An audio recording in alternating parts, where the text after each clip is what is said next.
ආයුබෝවන් දරුවනේ මෙම වසරේ අප සාමාන්‍ය පෙළ විභාගයට ඉදිරිපත් වන දරුවන් සඳහා උපකාරක සම්මන්ත්‍රණයක් ලෙස ගිය වසරේ අපොස සාමාන්‍ය පෙළ ප්‍රශ්න පත්‍ර අපි සාකච්ඡා කරනවා.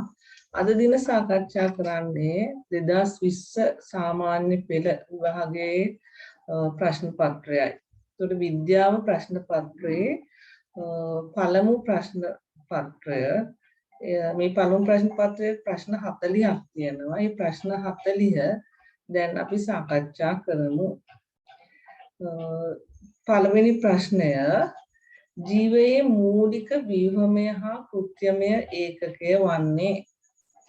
එතකොට ඔයාලා දන්නවා ශාක හා සතුන් දෙගොල්ලන්ගේම මූලික තැනුම් ඒකකය වෙන්නේ සෛලය. එතකොට මේ උත්තරේ තමයි පළවෙනි උත්තරේ සෛලය. එතකොට සෛලය කීපයක් එකතු වෙලා තමයි දෙවෙනි උත්තරේ තියෙන පටකය හැදෙන්නේ.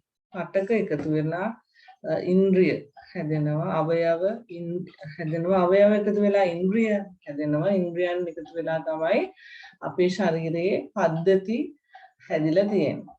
ඒතකොට ඔයාලා දන්නවා පද්ධති රාශියක් එකතු වෙලා තමයි මිනිසා නිර්මාණය වෙලා තියෙන්නේ. ඊළඟට අපි බලමු දෙවෙනි ප්‍රශ්නය. එකිනෙක ආකර්ෂණය වන උපපරමාණුක අංශු යුගලය කුමක්ද? පරමාණුවක් තුල උපපරමාණුක අංශු තියෙනවා. එතකොට ඉලෙක්ට්‍රෝන, ප්‍රෝටෝන සහ නියුට්‍රෝන තමයි ප්‍රධාන උපපරමාණුක අංශු. මෙතෙන්දී ප්‍රෝටෝන වලට අපි දෙන ආරෝපණය දාන. ඉලෙක්ට්‍රෝන වලට ඍණ ආරෝපණයක් දෙන. එතකොට නියුට්‍රෝන ආරෝපණ රහිත අංශ. ඒක නිසා මෙතෙන්දී අපි දන්නවා ඕනම ආකර්ෂණයක් ඇතිවීමට ධන සහ ඍණ වැදගත් වෙනවා. එහෙනම් ධන ආරෝපණය තියෙන ප්‍රෝටෝන සහ ඍණ ආරෝපිත ඉලෙක්ට්‍රෝන තමයි ආකර්ෂණය වන උපපරමාණුක අංශුගලය වන්නේ.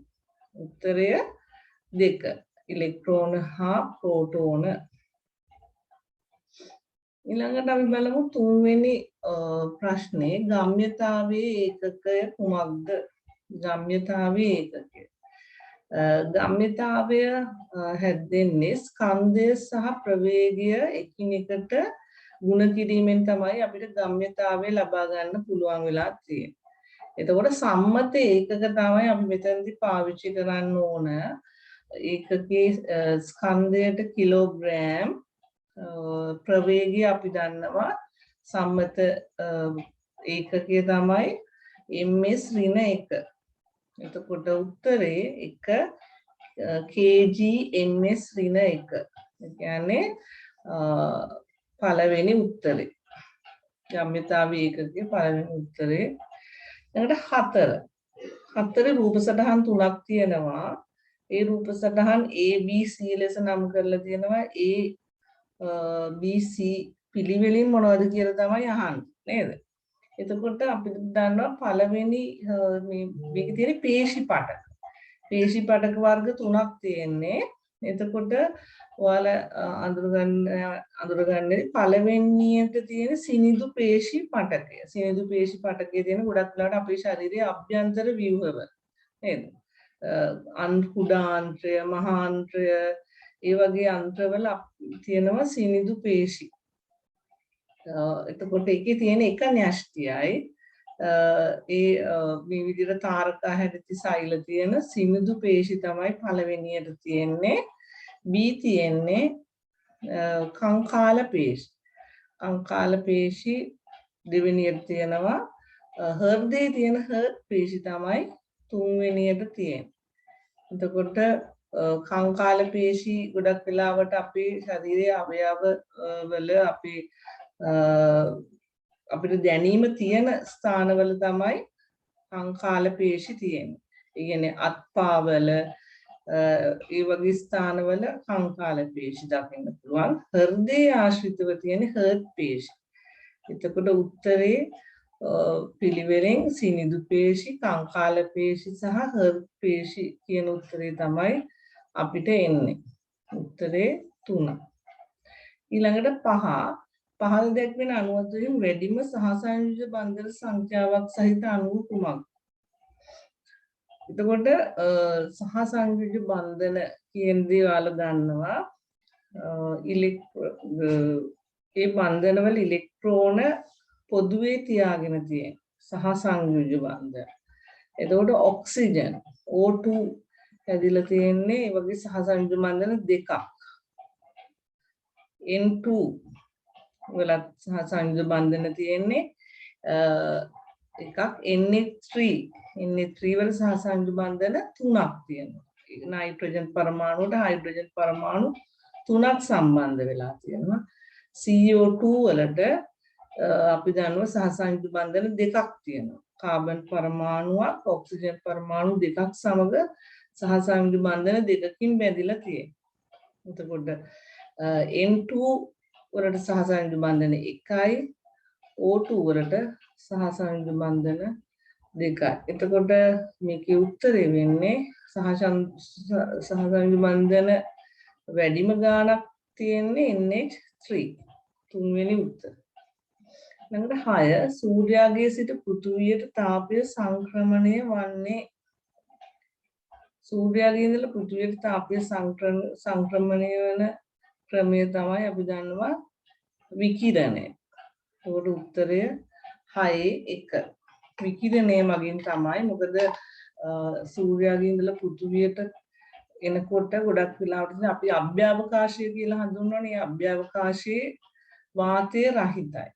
එතකොට මේ වාතය රහිත නිසා එතෙන්දී විකිරණය තුලින් තමයි තාපය ගමන් කරන්නේ. සන්නයනය සහ සංවහනයක් වෙන්නේ නැහැ. උත්තරේ 1. ඊළඟට 7 වෙනි ප්‍රශ්නය බලන්න. ශිෂ්‍යයෙකු විසින් පාරිසරික පිරමිඩයකින් උපුටාගත් පරිදි එම පරිසර පද්ධතියේ එක් නිෂ්පාදකයෙක්ද ප්‍රාථමික යැපෙන්නෝ 8 දෙනෙක්ද ද්විතීක යැපෙන්නෝ 23 දෙනෙක්ද සිටිති. ශිෂ්‍යයා මෙම තොරතුරු උපුටා ගන්නා ලද්දේ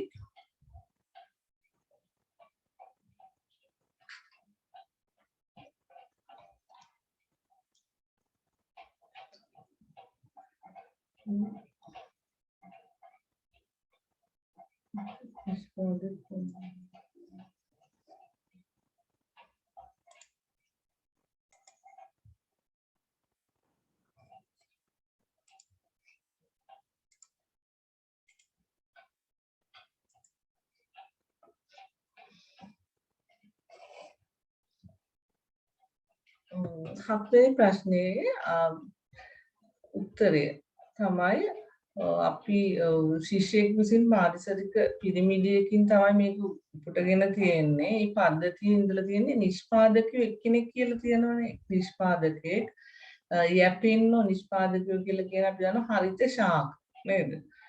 සූර්යාලෝකය නම් ආහාර නිෂ්පාදනය කරන අය තමයි නිෂ්පාදකයෝ. ප්‍රාථමික යැපෙන්නෝ කියන්නේ නිෂ්පාදකයන් නිෂ්පාදනය කරපු දේ ආහාරයට ගන්න අය. ප්‍රාථමික යැපෙන්නෝ ඉඳලා තියෙනවා 8 දෙනෙක්. ද්විතීක යැපෙන්නෝ ඊට වැඩිය ඉඳලා තියෙනවා 23 දෙනෙක්. උදාහරණයක් විදිහට ගත්තොත් අපි උදාහරණයක් ශාක ආහාරයට ගන්න මුවන් ප්‍රාථමික යැපෙන්නෝ. එතකොට ශාක තමයි නිෂ්පාදකයෝ. ප්‍රාථමික යැපෙන්නන් මුවන් 8යි. ද්විතීක යැපෙන්නන් අපි දන්නේ මුවන් ආහාරයට ගන්න පරිසරයේ ඉන්න කොටියන් කියලා හිතුවොත් ඒ කොටියෝ ඉන්නවා 23 දෙනෙක්. එතකොට මේක ඔයාලට පේනවා ඇති අපි නිෂ්පාදකයෝ 15නේ ඉන්නේ. ඒ 15ම ඉන්න අය එක්කෙනා. ඊට පස්සේ උඩ පිරමිඩේ ඉන්නවා 8 දෙනෙක්. ඊටත් ඉහළින් ඉන්නවා තුන්වෙනි කොටසේ 23 දෙනෙක්. ඒ කියන්නේ මේකේ පිරමිඩේ ඉහළට යනකොට තමයි විශාලත්වය ඒ කියන්නේ සංඛ්‍යාව වැඩි වෙන්නේ. එහෙනම් මේක යටිකුරු සංඛ්‍යා පිරමිඩයක්. ඒ කියන්නේ උඩට යන්න මේ සංඛ්‍යාව වැඩි වෙන නිසා පල්ලෙහා සංඛ්‍යාවට වඩා මේකට කියන්නේ මේ සංඛ්‍යා පිරමිඩය යටි අතර හැරිලා තියෙන එකක් යටිකුරු සංඛ්‍යා පිරමිඩය. හරි අපි 8 වෙනි ප්‍රශ්නයට යමු. මේකේ ඔයගොල්ලන්ට පේනවා ඇති විස්ථාපන කාල ප්‍රස්ථාරයක් තියෙනවා රූප සටහනේ. අපි දන්නවා දැන් කාලය x අක්ෂයට විස්ථාපනය y අක්ෂයට තියෙන්නේ. ඒකේ t1 සහ t2 කියලා තියෙනවා කාල පරාස දෙකක්. ඒකෙදි අපිට අපෙන් අහනවා මේ වස්තුවේ බිඳුවේ ඉඳලා t1 දක්වා ඒ කියන්නේ කාලය පටන් ගැනීම ඉඳලා t1 දක්වත් t1 ඉඳලා t2 දක්වා කාල ප්‍රාන්තරවල වස්තුවේ චලිත ස්වභාවය තමයි අපෙන් අහන්නේ. එතකොට කොහොමද මේකේ විස්ථාපන කාල ප්‍රස්ථාරය වෙනස් වෙලා තියෙන්නේ? කාලයත් එක්ක විස්ථාපනය වෙනස් වීම අපිට කියනවා ප්‍රවේගය කියලා. මෙහිදී මුලින්ම තිබිලා තියෙන්නේ ඒකාකාර ප්‍රවේගයක්. ඒ කියන්නේ කාලයත් එක්ක විස්ථාපනය වැඩි වෙමින් යනවා. ඊට පස්සේ ඒ වැඩි වෙලා තියෙන එකම වේගයක. ඒක නිසා ඒකාකාර ප්‍රවේගයක්. ඊළඟට ඔයාලට පේනවා මේ x අක්ෂයේ පැත්තට වක්‍ර වෙලා තියෙනවා. ඒ කියන්නේ ටික ටික මේ ප්‍රවේගය අඩු වෙලා නේද? ඒකට ප්‍රවේගය අඩු වීමට අපි කියන්නේ මන්දනය. එහෙනම් උත්තරය 2. ඒකාකාර ප්‍රවේගය හා මන්දනය තමයි මේ ප්‍රශ්නයට උත්තරය. ඊළඟට 9 සහ 10 ප්‍රශ්න ඒ දෙකම මේ රූප සටහන අනුව තමයි අපිට නිගමනය කරන්න වෙන්නේ. රූප සටහනේ තියෙනවා ඔයගොල්ලෝ දන්නවද තැලසීමියා රෝගය කියන රෝගයක් තියෙනවා. ඒක හිමොග්ලොබින් නිෂ්පාදනය අඩාල වීමෙන් තමයි ඇති වෙන්නේ. ඇත්තට මේකට ජානමය බලපෑමක් තියෙනවා කියලා ඔයාලා දැනටමත් දන්න. ඒකට ජාන විකෘති වීම නිසා තමයි මේ ප්‍රවේණික ආබාධය හැදෙන්නේ. එතකොට මවගේ සහ පියාගේ ජාන කියන්නේ P පරම්පරාව කියලා තියෙන එකේ අපි දන්නවා මවගෙන් එනවා කැපිටල් T සිම්පල් T කියන ජන්මාණු. පියාගෙනුත් එනවා කැපිටල් T සිම්පල් T කියන ජන්ම. ඒ කියන්නේ මේ දෙන්න වාහකයින් දෙදෙනෙක් ගෙන් ලැබෙන ජන්මාණු වලින් F1 පරම්පරාව නිර්මාණය වෙනවා.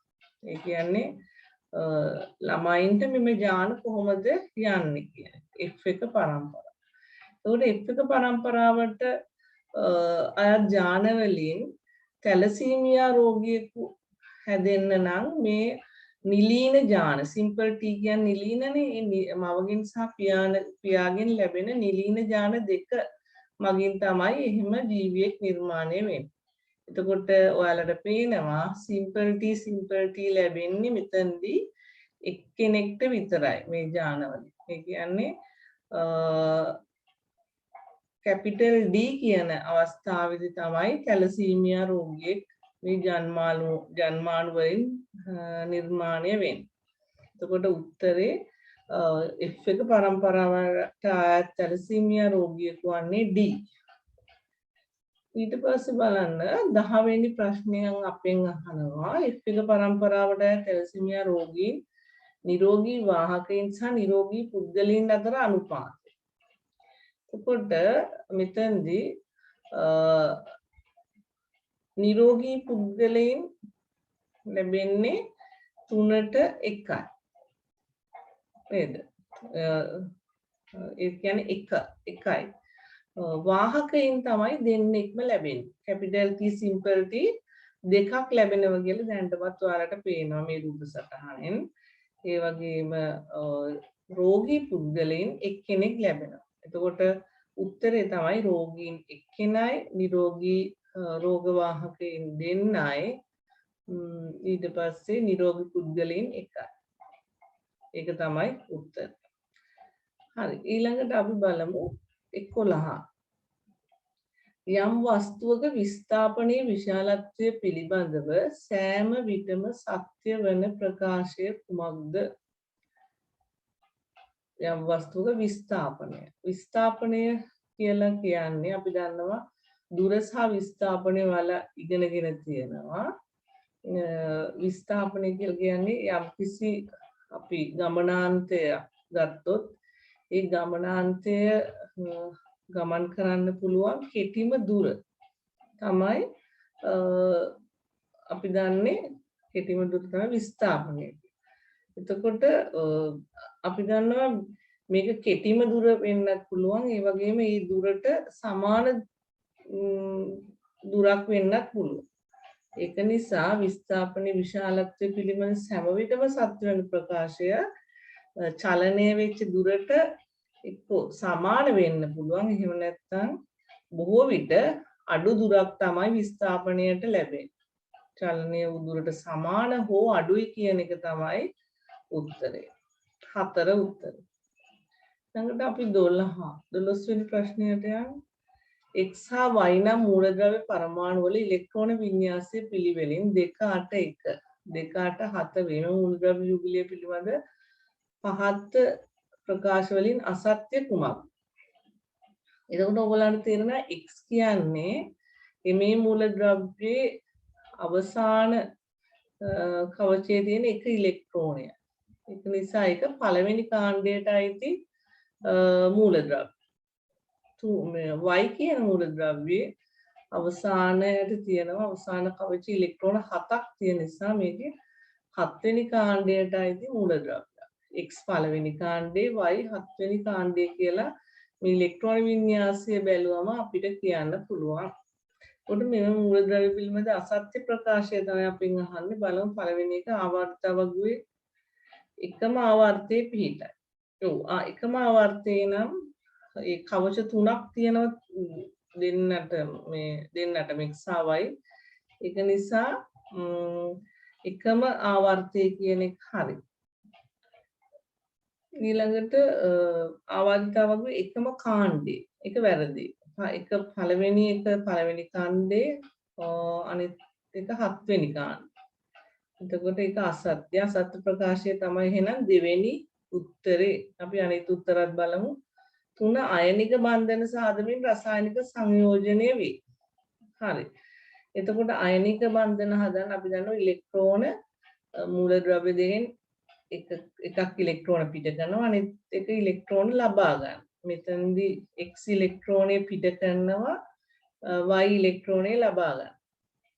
දැන් අපි උදාහරණේ සෝඩියම් ක්ලෝරයිඩ් කියන ලුණු සාමාන්‍ය ලුණු ගත්තත් හැදෙන්නේ මෙන්න මේ විදියට අයනික බන්ධන වලින්. ඒකට ඒක සත්‍යයි. 4 සංයෝජනයේ වී රසායනික සූත්‍රය XY සාධයි. ඔව්.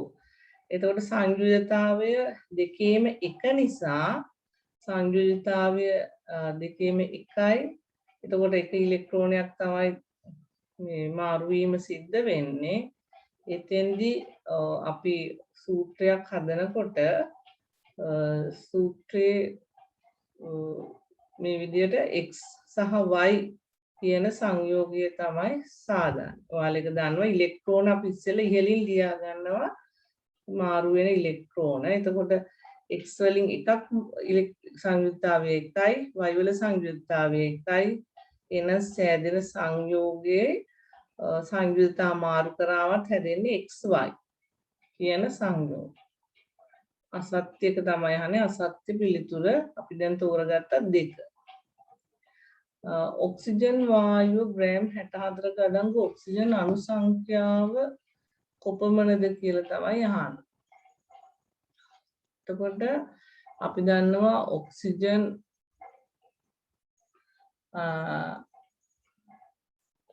වායුව ග්‍රෑම් 64ක අඩංගු ඔක්සිජන් අණු සංඛ්‍යාව. ඔක්සිජන් වල පරමාණුක ස්කන්ධය දීලා තියෙනවා 16යි.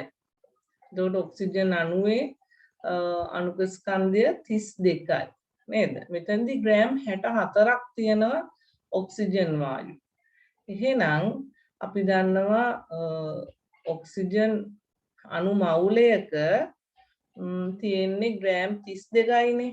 එතකොට ඇවගාඩ්‍රෝ සංඛ්‍යාවක් තමයි තියෙන්නේ. පරමාණු වලින් ගත්තොත් පරමාණු සංඛ්‍යාව ඔක්සිජන් ග්‍රෑම් 32ක ඒ කියන්නේ අණුවක් කියන්නේ පරමාණු දෙකක් එකතු වෙලානේ හැදෙන්නේ. එතකොට ඒ ඔක්සිජන් මෙතන අණුවක මවුලයක තියෙනවා. ඒ කියන්නේ ග්‍රෑම් 32ක තියෙන ඇවෝගාඩ්‍රෝ සංඛ්‍යාවක්. එහෙනම් 64ක ඒ වගේ දෙගුණයක් තියෙනවා. දෙක වැඩි කිරීම ඇවෝගාඩ්‍රෝ සංඛ්‍යාව. එතකොට උත්තරේ 2. ඊළඟට 14 බලමු. WXYZ කියන ආවර්ත වර්ග තියෙන අනුයාත පිහිටි පරමාණුක ක්‍රමාංකය 20ට අඩු මූලද්‍රව්‍ය 4ක්. WXYZ කියන්නේ අනුයාත පිහිටි පරමාණු ක්‍රමාංකය 20ට අඩු මූලද්‍රව්‍ය 4ක් තමයි මේ ප්‍රස්ථාරේ පෙන්නලා තියෙන්නේ. ඒකේ x අක්ෂයේ පරමාණු ක්‍රමාංකය y අක්ෂයේ තියෙන්නේ මවුලයට කිලෝ ජූල් කියලා ශක්ති ප්‍රමාණය. මේකෙන් අහන්නේ අයනීකරණ ශක්තිය විචලනය වන ආකාරය. එතකොට අපි දන්නවා අයනීකරණ ශක්තිය විචලනය වෙන්නේ ඒකේ බලන්න උත්තරේ 2 තමයි එන්නේ. ඒකට හේතුව අයනීකරණ ශක්තිය අඩුම අපි දන්නවා පළවෙනි කාණ්ඩය. ඒ විදිහට WXYZ ඉදිරියට යනකොට අයනී ඒ කියන්නේ ඉලෙක්ට්‍රෝනයක් පිට කිරීමට අවශ්‍ය ශක්තිය තමයි ඔයාලා දන්නවා අයනීකරණ ශක්තිය කියලා කියන්නේ. මෙතනදී මේකේ අයනීකරණ ශක්තිය වැඩි මේක W නේද? ඊළඟට අඩුම එක X. එහෙමනම් ආපෙන් අහන්නේ ආවර්ත වගේ Y පිහිටන කාණ්ඩය. දැන් අපි අඩුම එක x නම් පළවෙනි කාණ්ඩය කියලා හිතුවොත් y දෙවෙනි කාණ්ඩය වෙන්න ඕනේ. අනුයාත මේ මූලද්‍රව්‍යනේ. එතකොට ඒකේ උත්තරේ 2. y අයිති වෙන්නේ දෙවෙනි කාණ්ඩය. y දෙවෙනි කාණ්ඩයට z අයිති වෙන්නේ තුන්වෙනි කාණ්ඩයට. අනුයාතය කියන්නේ එක ළඟ තියෙන මූලද්‍රව්‍ය තුනක් නිසා තමයි මෙහෙම වෙන්නේ. W කියන්නේ ගොඩක්ම අයනීකරණ ශක්තිය වැඩි එකක්. එතකොට අපි ඒක ගන්න පුළුවන් 8 වෙනි කාණ්ඩේ මූලද්‍රව්‍යයක් තමයි W කියන්නේ. දොර W 8 වෙනි කාණ්ඩයට අයිති X පළවෙනි කාණ්ඩේ Y දෙවෙනි කාණ්ඩේ උත්තරේ 2. 15 මානව දේහ ක්‍රියාකාරීත්වය සඳහා ශක්තිය ලබා දෙන ප්‍රධාන සංඝටකය ලෙස ක්‍රියා කරන්නේ.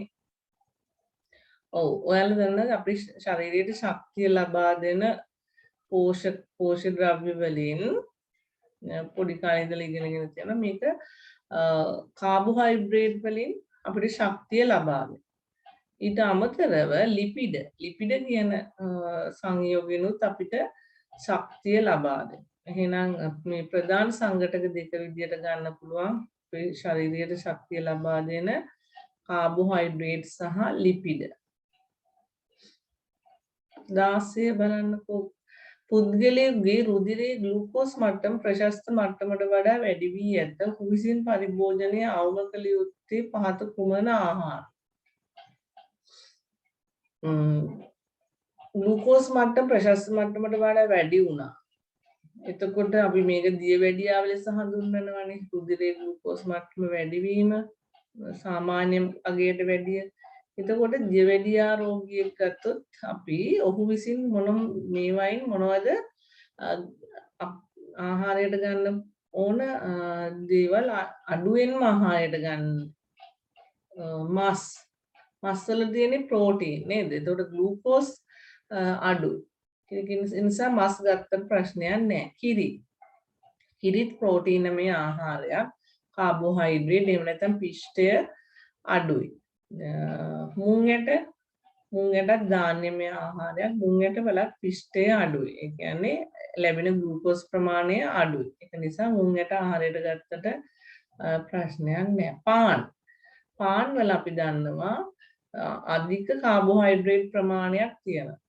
නේද? ඒක නිසා පාන් ජීර්ණයෙන් ලැබෙන ග්ලූකෝස් ප්‍රමාණය රුධිරයට ලැබෙන ග්ලූකෝස් ප්‍රමාණය ගොඩක් වැඩි. ඒ නිසා පාන් ආහාරයට ගත්තම අපේ ශරීරයේ ග්ලූකෝස් මට්ටම වැඩි වෙන්න පුළුවන්. ඒක නිසා ඒක තමයි අහිතකර ආහාරය. හතරවෙනි උත්තරේ තමයි එතකොට එන්නේ රුධිරයේ ග්ලූකෝස් මට්ටම වැඩි කෙනෙක් පාන් ආහාරයට ගැනීම අහිතකරයි. ඊට පස්සේ ඊළඟ ප්‍රශ්නය බලමු. නියුක්ලික් අම්ලය පිළිබඳ අසත්‍ය වගන්තිය තෝරන්න. නියුක්ලික් අම්ල එහෙම නැත්නම් න්‍යෂ්ටික අම්ල කියන ඒවා අපි දන්නවා. DNA ගැන ඔයාලා දන්නවා. අපේ ජාන වලට සම්බන්ධයි.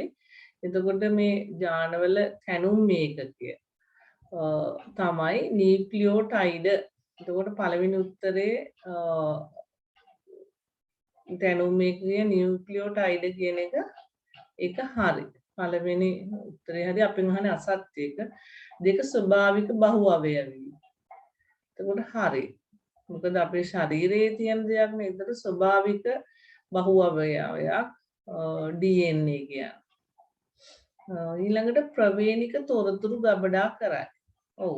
දෙමව්පියන්ගෙන් ලැබෙන ජානමය තොරතුරු ගබඩා කරන්නේ මෙන්න මේ නියුක්ලික් අම්ලවල. එහෙමනම් ඒකත් හරි. CHON යන මූලද්‍රව්‍ය පමණක් අඩංගු වේ. එතකොට 17 උත්තරේ ඒක තමයි හතරවෙනි උත්තරේ තමයි වැරදි. කාබන් හයිඩ්‍රජන් ඔක්සිජන් නයිට්‍රජන් යන මූලද්‍රව්‍ය පමණක් නෙමෙයි අඩංගු වෙන්නේ නියුක්ලික් අම්ලවල. හතරවෙනි උත්තරේ තමයි අපිට ගන්න තියෙන්නේ අසත්‍ය පිළිතුර. 18 ජලය සුළඟ හා ස්ෆෝටනය මගින් ව්‍යාප්ත වන බීජ ඵල සඳහා නිදසුන් වනුයේ පිළිවෙලින් මොනවාද? අපි දන්නවා බීජ ව්‍යාප්ත වන ක්‍රම තියෙනවා නේද? එතකොට මේ බීජ ව්‍යාප්ත වන ක්‍රම වලින් පිළිවෙලින් අපි අහනවා ජලයෙන් ව්‍යාප්ත වෙනවා. මෙතන තියෙන ඒවායින් කොට්ටම්බා පොල් නෙළුම් ඒ ඔක්කොම ජලය. එතකොට 1 2 3 වර්ණ ගත්තොත් ඒ තුනම පළවෙනි එක සඳහා හරි. හැබැයි කොස් ජලයෙන් ව්‍යාප්ත වෙන්නේ නැහැ. කොස් අපි දන්න භෞමික ශාකයක්නේ. එතකොට ගොඩක් සතුන් මගින් තමයි කොස් ඇට එහෙම නැත්නම් ව්‍යාප්ත වෙන්නේ. ඊළඟට සුළඟ මගින් ව්‍යාප්ත වෙනවා කපු. එතකොට හතරවෙනි උත්තරේ ඒකත් හරි නේද? කපු සුළඟ මගින් ව්‍යාප්ත වෙන්නේ. ස්ෆෝටනය මගින් ව්‍යාප්ත වෙනවා මණ්ඩක්. එහෙනම් මේකේ නිවැරදි උත්තරේ 4.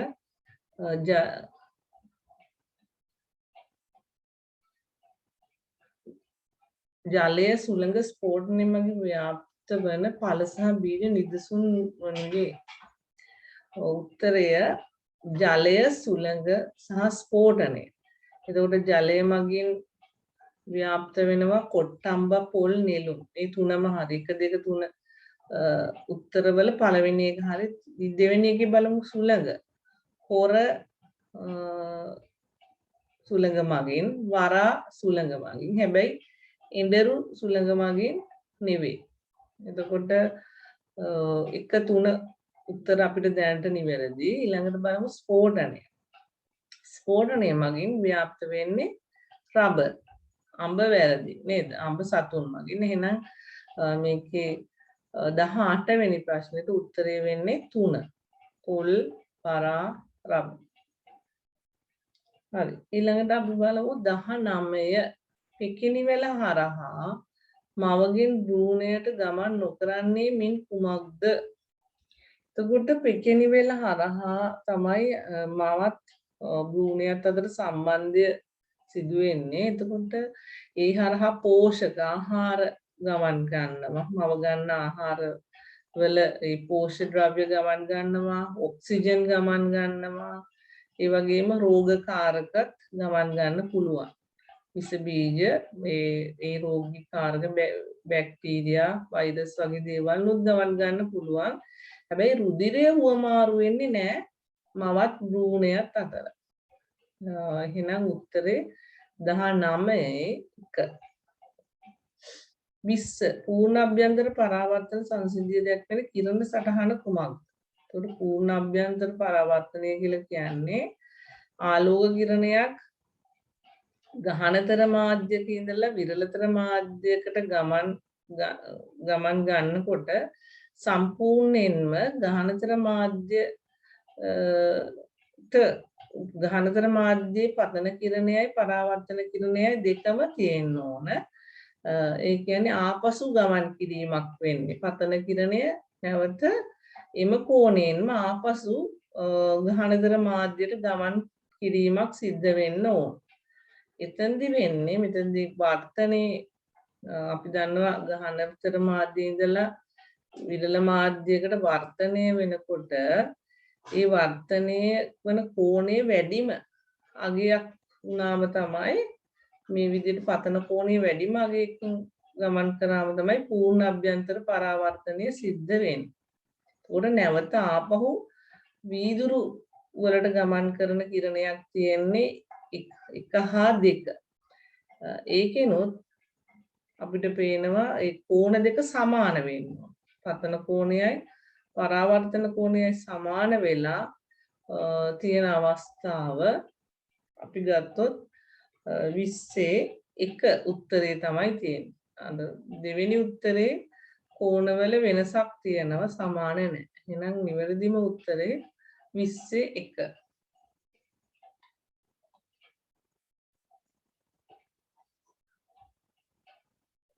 ඊළඟට අපි බලමු 21 ප්‍රශ්නය. ධාවන තරගයක් අවසන් කළ මල්ල ක්‍රීඩකගේ පාදයේ කෙන්ඩා පෙරලීමට ලක් වුණා. කෙන්ඩ පෙරලීමට හේතු වන පේශී සෛල තුල නිපදවන රසායනික සංයෝගය කුමක්ද?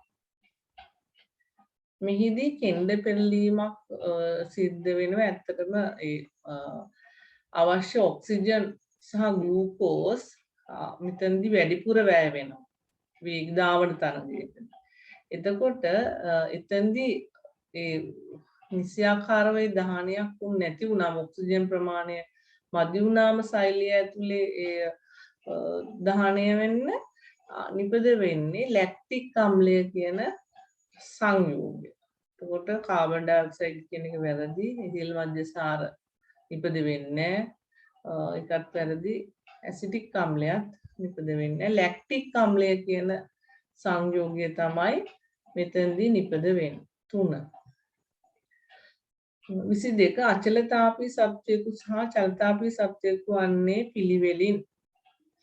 අචලතාපී කියලා කියන්නේ අපි දන්නවා පරිසරයේ උෂ්ණත්වයත් එක්ක ශරීරයේ උෂ්ණත්වය වෙනස් වෙන්නේ නැත්නම් ඒ අය අචලතාපී. දැන් මිනිසා ගත්තොත් මිනිසා අචලතාපී සත්‍යය. එතකොට ගොඩක් වෙලාවට ශීරපායින් අචලතාපී. ඒ වගේම පක්ෂීන් ගත්තත් එයාලා අචලතාපී. චලතාපී කියන්නේ පරිසරයේ උෂ්ණත්වයත් එක්ක එයාලගේ ශරීරයේ උෂ්ණත්වය වෙනස් වෙන අය. ගොඩක් වෙලාවට මත්ස්‍යයින්, උභයජීවීන්, ඊළඟට උරගයින් එයාලා වැටෙන්නේ චලතාපීන් ගණයට. එහෙනම් මෙතන අචලතාපී සත්‍යයකුයි චලතාපී සත්‍යයකුයි පිළිවෙලින් ඉන්න උත්තරය තමයි 1. මොකද පරවිය කියන්නේ පක්ෂියෙක් අචලතාපියෙක්, මැඩියා උභයජීවියෙක් චලතාපී. අනිත් උත්තර ගත්තොත් ඒවා පළවෙනි එක තමයි අචලතාපී සහ චලතාපී දෙන්න පිළිවෙලට ඉන්නේ. 22 1 උත්තර. අනිත් අය ගත්තොත් අපි දෙවෙනි උත්තරේ බලන්න. වලහා මීයා දෙන්නම අචලතාපී.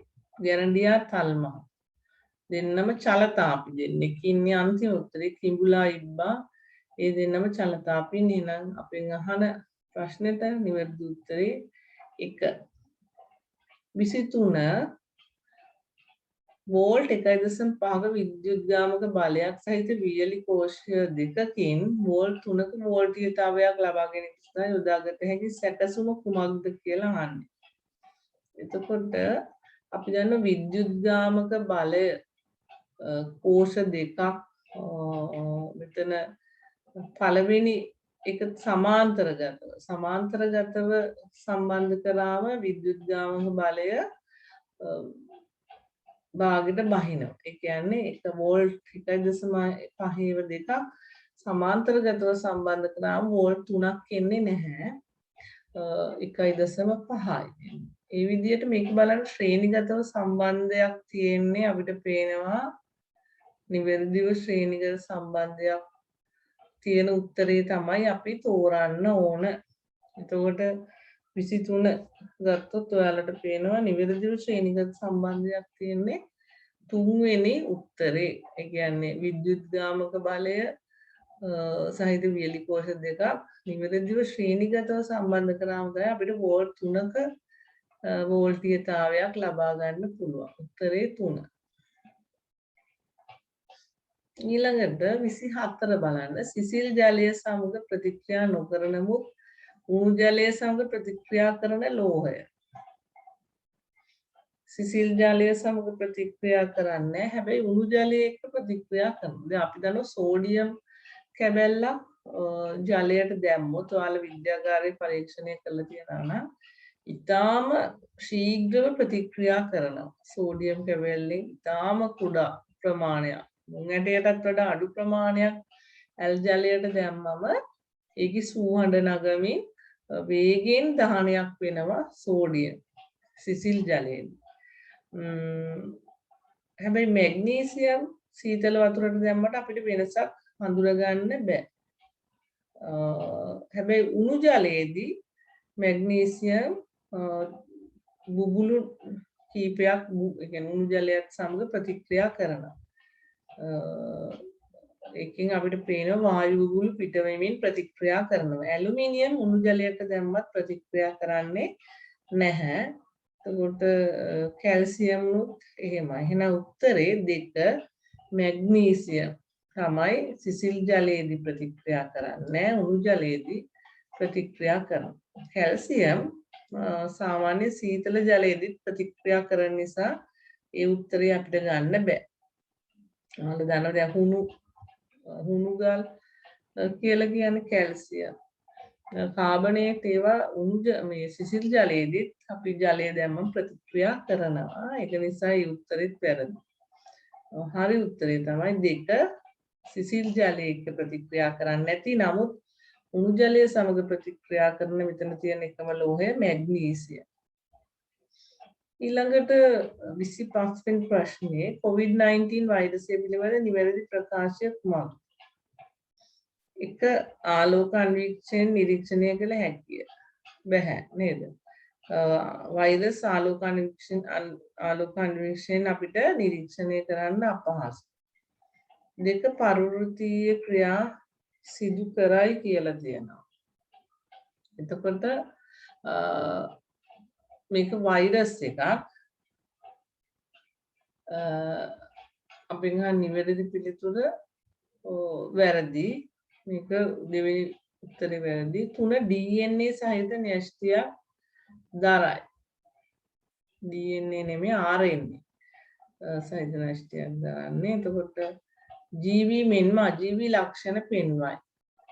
ජීවි මෙන්ම අජීවී ලක්ෂණ පෙන්වයි. ඒක හරි. වෛරස් ඕනම වෛරසයක් ජීවී ලක්ෂණත් පෙන්වනවා අජීවී ලක්ෂණත් පෙන්වනවා. එහෙනම් 25 උත්තරේ 4. 26 ලේවායකදී මුහුදු ජලයෙන් ලුණු නිස්සාරණය සිදු කරන විට සෝඩියම් ක්ලෝරයිඩ් සමග අවක්ෂේප වන සංයෝගය ආන්නේ. එතකොට ඒකේ උත්තරේ මැග්නීසියම් ක්ලෝරයිඩ්. මුහුදු ජලය නිස්සාරණය කරනකොට ලුණු ලේවායක සෝඩියම් ක්ලෝරයිඩ් සමග අවක්ෂේප වෙනවා. ඒ වගේම සුදු පැහැති සංයෝගයක්. ඒකේ ඒකට කියනවා මැග්නීසියම් ක්ලෝරයිඩ්.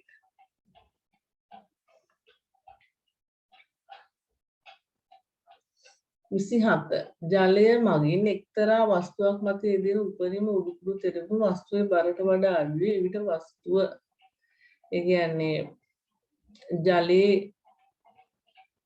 තුල තියෙන වස්තුවක උපරිම උඩුකුරු තෙරපුම වස්තුවේ බරට වඩා අඩුයි කියලා කියන්නේ වස්තුවේ බර වැඩි උඩුකුරු තෙරපුම අඩුයි. එතකොට මේකෙන් හරි උත්තරේ මොකක්ද? 27.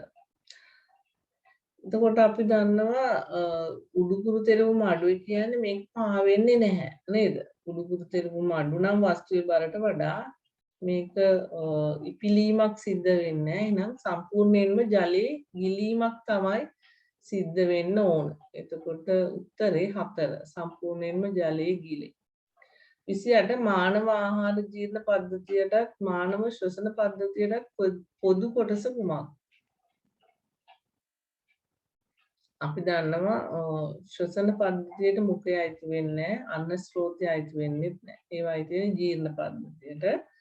ග්‍රසනිකාව කියන එක. එතකොට අපි දන්නවා මේක ආහාර මාර්ගයයි ශ්වසන මාර්ගය. ඒ දෙකටම පොදු ව්‍යුහයක් නේ ග්‍රසනිකාව. ඒ ගම ආහාරත් ග්‍රසනිකාව තුලින් ගමන් ගන්නවා. අපි බාහිරයෙන් ගන්න වාතයත් ග්‍රසනිකාව තුලින් ගමන් අරන් තමයි ස්වරාලය හරහා ශ්වාසනාලය වෙත යන්නේ. හැබැයි ආහාර ගමන් කරන්නේ ස්වරාලය තුලින්. එහෙනම් 4 වෙනි උත්තරේ වැරදි. 1 2ත් වැරදි. උත්තරය 3 ග්‍රසනිකාව තමයි ඒ දෙකටම පොදු කොටස. ආහාර සහ වාතය දෙකම ගමන් ගන්නවා. ඒ කියන්නේ ආහාර ජීර්ණ පද්ධතියට ශ්වසන පද්ධතියට පොදු කොටස ග්‍රසනිකාව. ඊළඟට බලන්න ඔයාලා රූප සටහනක් දීලා තියෙනවා වෘතයක්. ඔයාලගෙන් අහන්නේ ඒකේ බල දෙකක් බල යුග්මයක් මෙතන ක්‍රියා කරනවා. නිව්ටන් 5 නිව්ටන් 5 වන අරය 0.4 තියෙන වෘතයක් තමයි ඇඳලා තියෙන්නේ. අපෙන් අහනවා රූපේ දැක්වෙන්නේ අරය 0.4ක් වන රෝදයක්. භ්‍රමණය කිරීම සඳහා බල යුග්මයක් යෙදෙන ආකාරයයි. මේ බල යුග්මේ ගූර්ණය මග්. එතකොට බල යුග්මයක ගූර්ණය අපි හොයනකොට මේ සමාන බල දෙකක් ක්‍රියා කරන්නේ. ඒ අතර දුර අපි ගන්න. ලම්බක දුර 0.4යි 0.4යි ගත්තොත් විස්කම්භය තමයි මෙතෙන්දී එන්නේ. බලය වැඩි කිරීම විස්කම්භය. නේද? එතකොට බලය නිව්ටන් 5යි දෙපැත්තට බෙදෙන බලය 5 වැඩි කරන්න ඕන. ඒ අතර දුරෙන් 0.8ක් තමයි බල දෙක අතර දුර. එතකොට 5 වැඩි කිරීම 0.8යි නිව්ටන් මීටර් කියන එක තමයි උත්තරයට එන්නේ. 29 උත්තරේ 2. ඊළඟට අපි බලමු 30 වෙනි ප්‍රශ්නේ. ඔක්සිජන් වායුව ග්‍රෑම් 96ක් නයිට්‍රජන් වායුව ග්‍රෑම් 56ක් අඩංගු මිශ්‍රණයක ඔක්සිජන් වල මවුල භාගය කොපමණද? එතකොට ඔක්සිජන් වල මවුල භාගය කියලා අපි මුළු මවුල ගානෙන් එතන තියෙන ඔක්සිජන් සහ නයිට්‍රජන් වල මුළු මවුල ගාන හොයාගන්න. ඔක්සිජන් ග්‍රෑම් 96ක අපි දන්නවා අණුක ස්කන්ධය 16යිනේ. එතකොට මවුල 4ක් තියෙනවා ඔක්සිජන්. නයිට්‍රජන් වල 14යි. එතෙන්දී මවුල භාගය අපි මෙතෙන්දී උත්තරේ වෙන්නේ 3 5න් 2යි. ඒ කියන්නේ මුළු මවුල සංඛ්‍යාව ඉර යට දාන්න ඕන. ඔක්සිජන් මවුල මේ අපෙන් අහන ඔක්සිජන් වල මවුල භාගය. ඔක්සිජන් වල මවුල සංඛ්‍යාව ඉර උඩ තියන්න ඕනේ. එතකොට උත්තරේ 5න් 2යි. 31 කාම්බර උෂ්ණත්වයේදී සිංක් ලෝහය හා හයිඩ්‍රොක්ලෝරික් අම්ලය ප්‍රතික්‍රියා කර වූ ආකාර 4ක් පහත දැක්වේ. වැඩිම ශීඝ්‍රතාවයකින් හයිඩ්‍රජන් වායුව මුක්ත කරනුයේ කුමන ආකාරයේදීද? එතකොට අපි ප්‍රතික්‍රියා ශීඝ්‍රතාවය ගැන දැනගන්න ඕන මේ ප්‍රශ්නෙට උත්තර දෙන්න. ගොඩක් වෙලාවට අපි දන්නවා කැබලි වලට වඩා කුඩු කියන එක ප්‍රතික්‍රියා ශීඝ්‍රතාවය වැඩි. එතකොට ඒ වගේම තනුක අම්ලයකට වැඩි සාන්ද්‍ර අම්ලයේ ප්‍රතික්‍රියා ශීඝ්‍රතාවය වැඩි. එතකොට මෙතනදී අපෙන් අහන්නේ වැඩිම ශීඝ්‍රතාවකින් හයිඩ්‍රජන් වායුව මුක්ත කරන්නේ 1 2 3 4 ඒ වර්ණ වලින් සිං කුඩු සහ සාන්ද්‍ර හයිඩ්‍රොක්ලෝරික් අම්ලයේ තියෙන අවස්ථා. කුඩු වල ප්‍රතික්‍රියා ශීඝ්‍රතාවයත් වැඩි, තනුක අම්ලයකට වැඩිය සාන්ද්‍ර අම්ලයක ප්‍රතික්‍රියා ශීඝ්‍රතාවයත් වැඩි. එහෙනම් මේ දෙකම එකතු වෙන්නේ 4 වෙනි උත්තරේදී. උත්තරේ 4. 32 ප්‍රබල අම්ලයක් හා ප්‍රබල බස්මයක් අතර සිදුවන්නේ මොකක්ද? ප්‍රබල අම්ලයක් සහ ප්‍රබල බස්මයක් අතර උදාසීනීකරණ ප්‍රතික්‍රියාවක් සිදු වෙනවා. ඒ වගේම ඒකෙදි තාපය ගොඩක් වෙලාවට පිට වෙනවා. ඒකට කියනවා තාප දායක.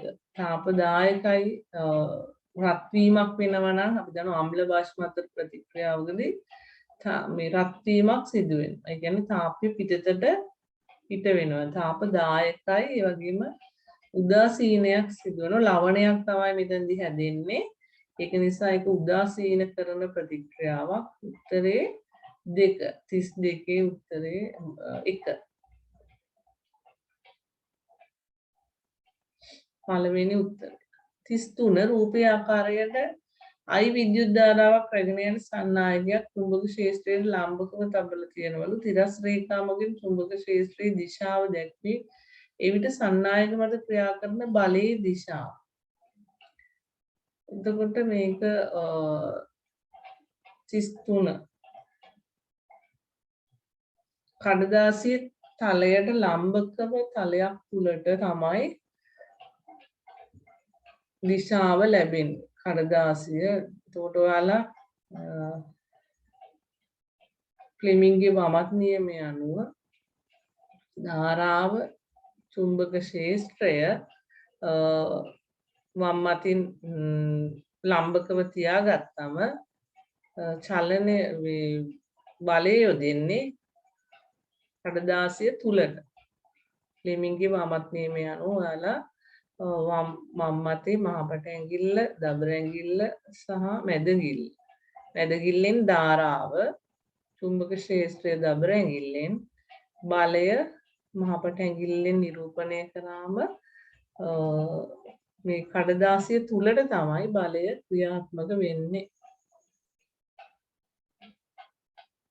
ඒකට උත්තරේ 33 3. කඩදාසිය තලයට ලම්බකව තලය තුලට. 34 ප්‍රශ්නය වань සාමාන්‍ය වායුගෝලීය පීඩනයේදී උෂ්ණත්වය ඍණ 10 පවතින සංශුද්ධ අයිස් කුට්ටියක් ද්‍රව ජලය බවට පත්වන තුරු තනතුරු එම ජලය නැටීම ආරම්භ වී ටික වේලාවක් ගතවන තුරු ඒකාකාර ශීඝ්‍රතාවයකින් රත් කරන ලදී පද්ධතිය උෂ්ණත්වය කාලය සමග විචලනය වීම නිවැරදිව නිරූපණය කරන්නේ මොකෙන්ද මොන ප්‍රස්ථාරයෙන්ද කියලා අපෙන් අහනවා. ඒතොර ඍණ 10 කියන්නේ අයිස් මිදින උෂ්ණත්වයට වඩා අඩු 10කින් අඩු උෂ්ණත්වයක් තමයි මේ සංශුද්ධ අයිස් කුට්ටියේ උෂ්ණත්වය. ඒක ජලය බවට පත් වෙන්න අපි දන්නවා එක සැරේටම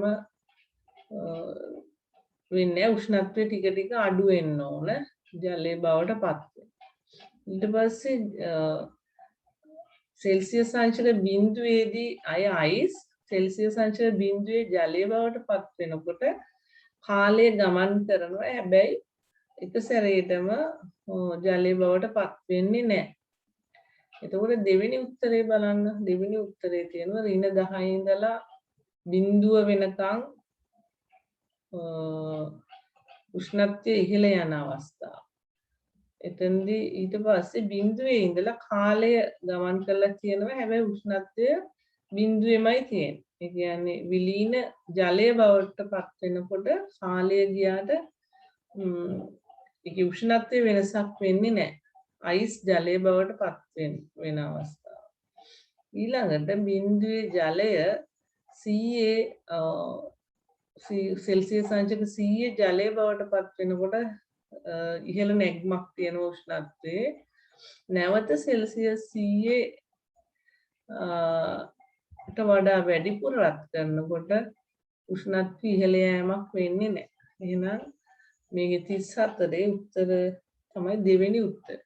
ඔයගොල්ලෝ දන්නවා ද්‍රවාංකය සහ තාපාංකය කියලා කතා කරනවානේ. ඒකට ද්‍රවාංකය තමයි ඔය පහළ කාලයක් සමග උෂ්ණත්වය ඉහළ යන්නේ නැති අවස්ථාව. තාපාංකයේදී මේ විදිහට ජලය වාෂ්ප වෙනකොටත් උෂ්ණත්වය යම් අවස්ථාවක මේ මට්ටමේම තියෙනවා. සෙල්සියස් 100ෙම ටික වෙලාවක් තියෙනවා. එහෙනම් නිවැරදි උත්තරේ 2. 30 මහා ස්වභාවික රබර් සම්බන්ධයෙන් පහත් ප්‍රකාශ දීලා තියෙනවා. ඒවයින් සත්‍ය වෙන ප්‍රකාශය අහන්න. ඒ රේඛීය බහු අවයව. හරි. ඒක අවයවකයේ අයිසෝප්‍රීන්. රබර් වල දැන් බහු අවයවික හැදිලා තියෙන්නේ ඒක අවයවික වලින් ඒක අවයවිකේ නම තමයි රබර් වල අයිසෝප්‍රීන් කියන ද්‍රව්‍ය. ඒ වගේම රේඛීය බහු අවයවයක් කියලා කියන්නේ මේක මේ කියන්නේ බහු අවයවිකයේ රේඛීය. ඒකත් හරි. දාම අතර හරස් බන්ධන තියෙනවා කියන එක වැරදි. එතකොට මේක රේඛීය බහු අවයවයක්. අයිසෝප්‍රීන් කියන නමින් තියෙන A හා B තමයි නිවැරදි. දෙවෙනි 36 M නැමැති ද්විසංයුජ ලෝහය සමග යකඩ සම්බන්ධ කර තැබීමෙන් යකඩ විකාදනය වීම පාලනය කළ හැකියි. මෙහිදී M ලෝහය ලක්වන අර්ධ ප්‍රතික්‍රියාව කුමක්ද? ලෝහයක් ද්විසංයුජයි. ඒ කියන්නේ සංයුජතාවය දෙකයි. එක යකඩ සම්බන්ධ කරාම යකඩ විකාදනය වීම පාලනය කරන්න පුළුවන්. එහෙනම් මේ ලෝහයේ දක්වන අර්ධ ප්‍රතික්‍රියාව මේක ඝණයක් වෙන්න ඕන. ලික්විඩ් එකක් කියන එක AQ කියන එක වැරදි. ලෝහයක්නේ. එහෙනම් 3 2 සහ 3 දෙක වැරදි කියලා අපිට එක සැරේටම පේනවා. ඒ වගේ M ඝණය ද්විසංයුජයි නම් ඉලෙක්ට්‍රෝන දෙකක් පිට කරන්න ඕන. එතකොට උත්තරේ පළවෙනි එකේ තමයි ඉලෙක්ට්‍රෝන දෙකක් පිට කරලා ධන 2 අයනයක් හදලා තියෙන්නේ. M ධන 2. එතකොට මේ හරියට සිංක් ලෝහය ගැන ඔයාලට මතක් වෙනවා. සිංක් කියන ලෝහය වගේ. ඒ කියන්නේ සිංක් ඉලෙක්ට්‍රෝන දෙකක් පිට කරාම සිංක් ධන 2 හදනවා වගේ අවස්ථාවක් තමයි මෙතනදී අර්ධ ප්‍රතික්‍රියාව වෙනින් ලෝහයේ අර්ධ ප්‍රතික්‍රියාව පළවෙනි උත්තර. 37 වස්තුවක් මත නිව්ටන් 4ක බලයක් හා 3ක බලයක් එකම අවස්ථාවේ යෙදෙනවලු. එහිදී ලබාගත හැකි සංප්‍රයුක්ත බලයේ විශාලත්වය පහත ප්‍රකාශය වලින් අපෙන් අහන්නේ නිවැරදි එක මොකක්ද කියලා. වස්තුවක් මත එකම අවස්ථාවක නිව්ටන් 4ක බලයකුයි නිව්ටන් 3ක බලයකුයි යෙදෙනවා. එහිදී ලබාගත හැකි සංප්‍රයුක්ත බලයේ විශාලත්වය. එතකොට අපි දන්නවා මේ බල දෙකම එකම පැත්තකට යෙදුනොත් උපරිම විශාලත්වය නිව්ටන් 7යි. එතකොට ඒ හරි. ලබාගත හැකි සංප්‍රයුක්තයේ අවම විශාලත්වය නිව්ටන් 1යි. හරි නේද? දෙපැත්තට ප්‍රතිවිරුද්ධ පැත්තට මේ බලය යෙදුනොත් නිව්ටන් 1. ලබාගත හැකි සංප්‍රයුක්තයේ විශාලත්වය හැම විටම නිව්ටන් 5ක් කියන එක වැරදි. එහෙනම් උත්තරේ 37 4 A හා B පමණයි. 38 බලන්න. දුකේ රූප සටහනක් තියෙන්නේ. රූපේ දැක්වෙන පරිදි ප්‍රබල දණ්ඩ චුම්බකයක් විශාල වඩ සංඛ්‍යාවක් සහිත පරිවර්ණය කළ තඹ කම්බි දඟරයක් තුලට සහ ඉන් ඉවතට චලනය කරනු ලැබේ. චුම්බකයේ චලිත අවස්ථා පිළිබඳ නිවැරදි නිරීක්ෂණය කුමක්ද? මෙතනදී LED බල්බ දෙකක් සම්බන්ධ කරලා තියෙනවා ප්‍රතිවිරුද්ධ පැත්තට. එතකොට දඟරය තුලට වේගයෙන් දණ්ඩ චුම්බකය චලනය කරන අවස්ථාවක් සහ ඉවතට චලනය කරනවා. තුලට සහ ඉවතට. දණ්ඩ චුම්බකය චලනය කරනකොට නිවැරදි නිරීක්ෂණය තමයි අපෙන් අහන්නේ. එතකොට ඔයාලා හොඳට බැලුවම අපිට පේනවා මෙතන බල්බය දැල් වෙනවා. අවස්ථා දෙකේදීම බල්බය දැල් වෙනවා. ඇයි අවස්ථා දෙකේදීම විද්‍යුත් චුම්බක ප්‍රේරණය සිදුවීමෙන් විදුලිය නිපදවනවා. දඟරය තුල මේ දණ්ඩ චුම්බකයේ චලනය නිසා විදුලිය නිපදවනවා. විදුලිය නිපදවීමෙන් බල්බය දැල් වෙනවා. හැබැයි මේ LED බල්බ දෙකකින් එකක් පමණක් තමයි එකවර දැල් වෙන්නේ. 38 දෙක තමයි උත්තර. මොකද ඇතුළට ගමන් කරනකොට දඟරය තුරට චුම්බකීය වේගයෙන් ගමන් කරනකොට එක LED බල්බයක් පත් වෙනවා. අනිත් එක ප්‍රතිවිරුද්ධ පැත්තටපත් මේ සවිකල්ල තියෙන නිසා ඒක දැල් වෙන්නේ නැහැ.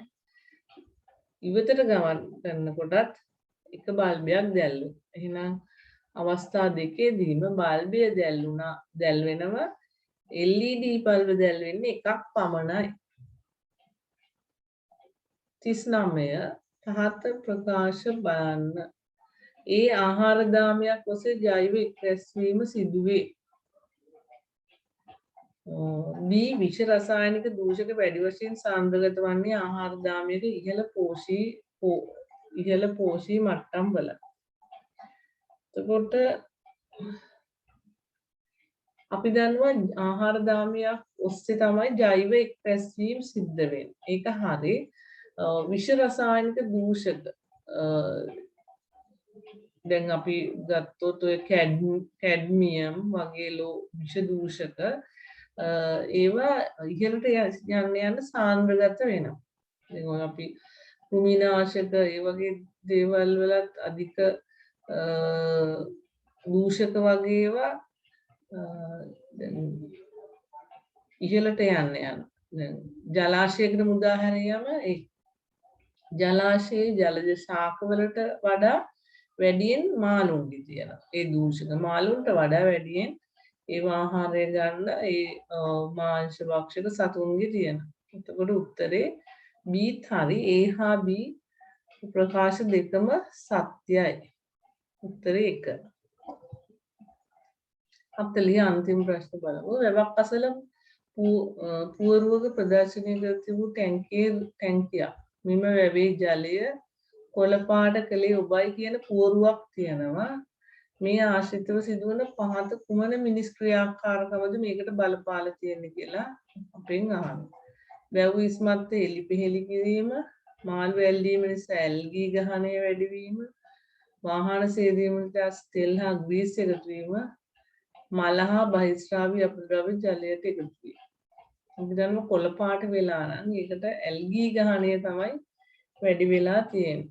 එතකොට ඒකට හේතු වෙන්නේ මල හා බහිස්රාවී අපද්‍රව්‍ය ජලයට එකතු කිරීම. මාළු ඇල්ලීමෙන් ඇල්ගී ගහනය වැඩි වෙන්නේ නැහැ. එතකොට දෙවෙනි එක වැරදි. වැව් ඉස්මත් හෙලිපෙහෙලි කරාම ගොඩක් වෙලාවට පාශු කාදනය තමයි සිද්ධ වෙන්නේ. එතකොට මේ වැවේ රොන් මඩ තැන්පත් වීමක් කියන්නේ පස් තැන්පත් වීමක් තමයි වැව් ඉස්මත් හෙලිපෙහෙලි කිරීමේදී වෙන්නේ. ශාක නැති නිසා පාශු කාදනය ඉහළ යනවා. මාළු ඇල්ලීමෙන් ඇල්ගී ගහනය වැඩි වෙන්නේ ඒක වැරදි. 3 වාහන සේදීමෙන් තෙල් හා ග්‍රීස් එකතු වීම. එතෙන්දි වෙන්නේ ජල දූෂණයක්. ජල දූෂණය නිසා තෙල් තට්ටුවක් ඇති වෙනවා.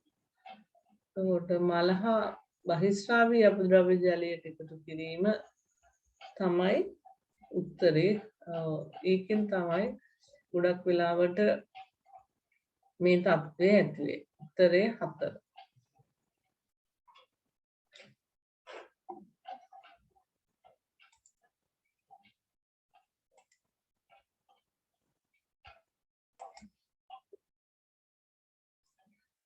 දැන් අපි පළවෙනි ප්‍රශ්න පත්‍රය සම්පූර්ණයෙන් සාකච්ඡා කරා. දෙවෙනි ප්‍රශ්න පත්‍රය සාකච්ඡා කිරීම ඊළඟ වීඩියෝවෙන් ආරම්භ